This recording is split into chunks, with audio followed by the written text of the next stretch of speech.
Today we got the engine started. We got it rigged up on a running stand here. This is the 350 GM crate engine. Would have been for like the one that we introduced quite a while ago. Would have been for like a square body, probably a Chevy pickup, something like that. But we got it on our little stand here. I used my running stand that I used for my Oldsmobile engines, but it really wouldn't fit on there and I didn't want to cut it up. So we've got a tachometer, oil pressure, and a temperature sending unit on it. And then we've got I had to hook up an electric fuel pump and regulator to run the carburetor because this engine in the Starfire doesn't use a mechanical pump. So I rigged that up to work to get us gas. We've got the carburetor there, all rebuilt, put new bushings in it, cleaned out all the air bleed tubes, pulled those out, put them back in. Everything's looks good. Put the kit in it, of course. New distributor.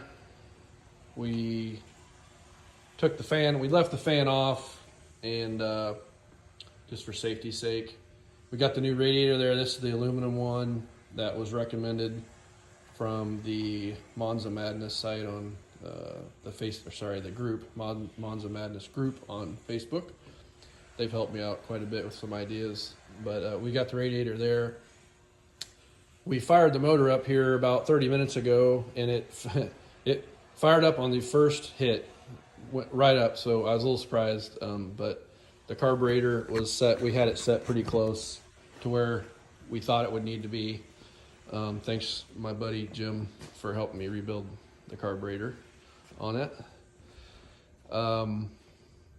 The issue right now is I don't think the thermostat's opening. So we fired it up and got it warmed up, but it shot up to 250 and is not really cooling down, and the radiator inlet side is hot and the outlet side is completely cold. So pretty sure the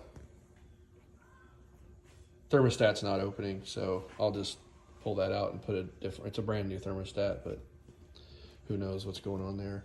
The other challenge I'm having is yesterday we put oil in it and the pan was leaking oil through rust holes, which these pans are special. All the H-body guys know they're hard to get, the correct factory ones, and this one was rusted pretty bad, and I attempted to fix it and I did a lot of work to it, but it's just so pitted that I think it has a bunch of little pinholes in it, tiny little pinholes.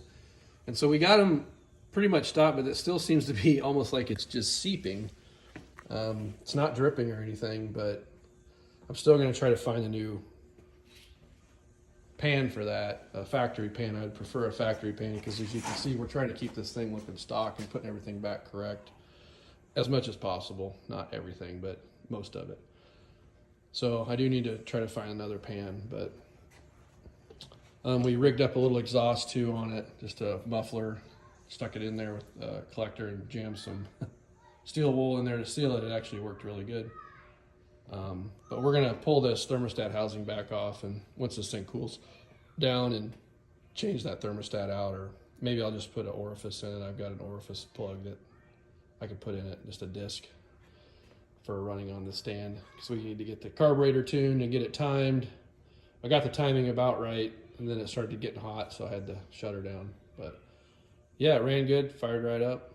What were you gonna say, Cam? Anything? Oh, just something about the exhaust, but yeah. You got it. Okay. So yeah, there it is. There's the 350. We got it fired up, so we're getting closer to putting this thing in the car. I just wanted to alleviate all these issues while it was out on the floor. Much easier to deal with when it's out on the floor, obviously. So, all right, stay tuned.